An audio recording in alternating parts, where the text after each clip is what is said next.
Salatullah salamullah ala taha rasulillah. Salatullah salamullah. Tak lama lagi fase kelima akan kita masuki bersama-sama. Otomatis sebelum fase kelima kita akan menghadapi Dukhon, kita akan berjumpa dengan Dajjal, kita akan menyaksikan turunnya Nabi Isa dan Nabi Isa memimpin kita bersama, dan kita akan menyaksikan Ya'juj dan Ma'juj dimusnahkan oleh Allah. Barulah masuk fase kelima. Woi Ustaz, kalau begitu dekat sekali waktunya. InsyaAllah. Kapan itu Ustaz? Allahu a'lam. Masalah tanggal Allah saja yang maha tahu. Tanggalnya, harinya, bulannya, tahunnya serahkan pada Allah. Kewajiban kita hanya belajar tentang tanda-tandanya. Ya, masalah tanda-tanda, Nabi Muhammad kan ditanya oleh malaikat Jibril, kapan kiamat? Nabi menjawab, man mas'ulu anha bi'a'lama minas sa'il, minta maaf. Kalau masalah kiamat ditanya kapan, saya enggak tahu. Mungkin yang bertanya lebih tahu daripada saya yang ditanya, kata Rasulullah. Ternyata malaikat Jibril juga enggak tahu. Dan Allah sudah putuskan demikian, yas'alunaka 'anis sa'ati ayyana mursaha fima anta min dzikraha ila rabbika muntahaha innama anta munziru man yakhshaha. Orang-orang bertanya kepada Muhammad, kapan kiamat terjadi? Katakan hanya Allah yang tahu. Engkau cukup sebagai pemberi kabar tentang itu pasti akan terjadi. Jadi masalah kapan kiamat hanya Allah yang tahu. Ketika Nabi betul-betul sudah tidak tahu kapan kiamat itu, maka malaikat Jibril bertanya lagi, akhbirni an amaratiha. Hai Muhammad, kabarkan kepada saya ciri-cirinya, bahwa kalau ciri-ciri ini sudah terjadi berarti sudah sangat dekat kiamat itu terjadi. Ada nggak ciri-cirinya itu? Ada, kata Rasulullah. Kalau itu yang kamu tanyakan kepada saya bisa menjawabnya. Dengar baik-baik, kata Nabi. Antalidal amatu rabataha wa antaral hufatal uratal alata ri'asha yatatawaluna fil bunyan. Setelah menjawab itu, laki-laki yang dianya adalah malaikat Jibril tadi langsung berdiri dan pergi. Umar bin Khattab paling dekat dengan Nabi dicolek oleh Nabi. Hei Umar, kamu kenal nggak dengan orang itu? Enggak ya Rasul. Sekarang susul dia, tangkap, bawa kemari. Giliran kita yang tanya, itu orang siapa? Baik ya Rasulullah. Nah, Bapak tahu kan kualitas Umar bin Khattab, tinggi, besar, sigap. Langkah kaki Umar bin Khattab itu dalam sejarah hampir 2 kali langkah para sahabat. Umar bin Khattab itu tinggi besar.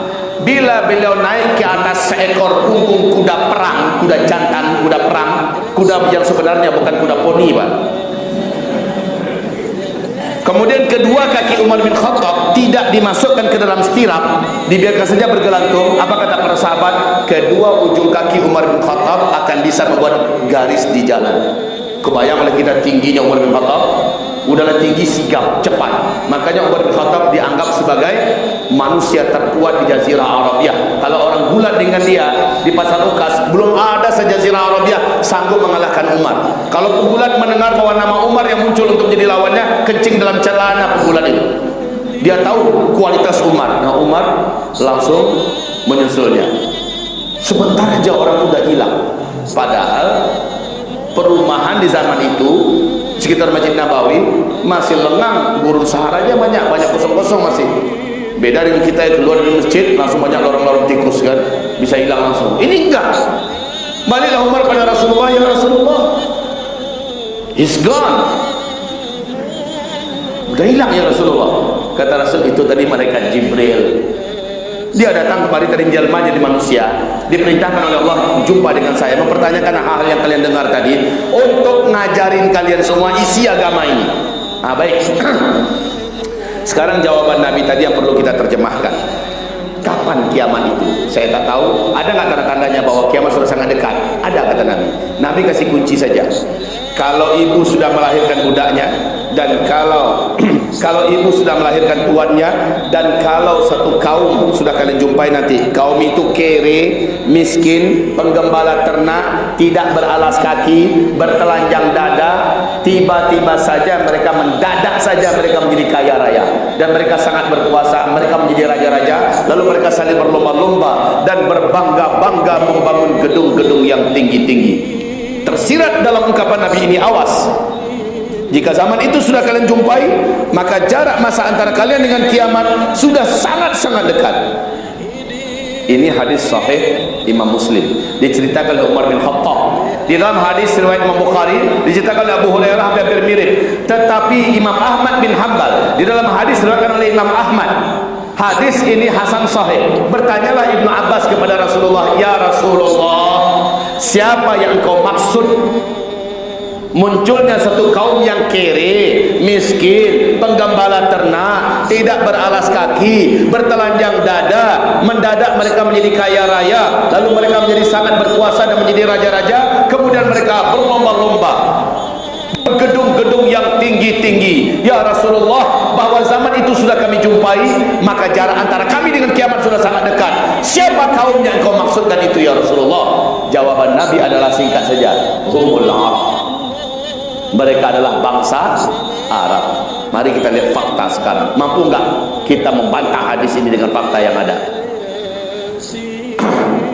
Arab dulu sebelum minyak bumi dijumpai, Arab itu kaya apa miskin? Yakin? Sepakat?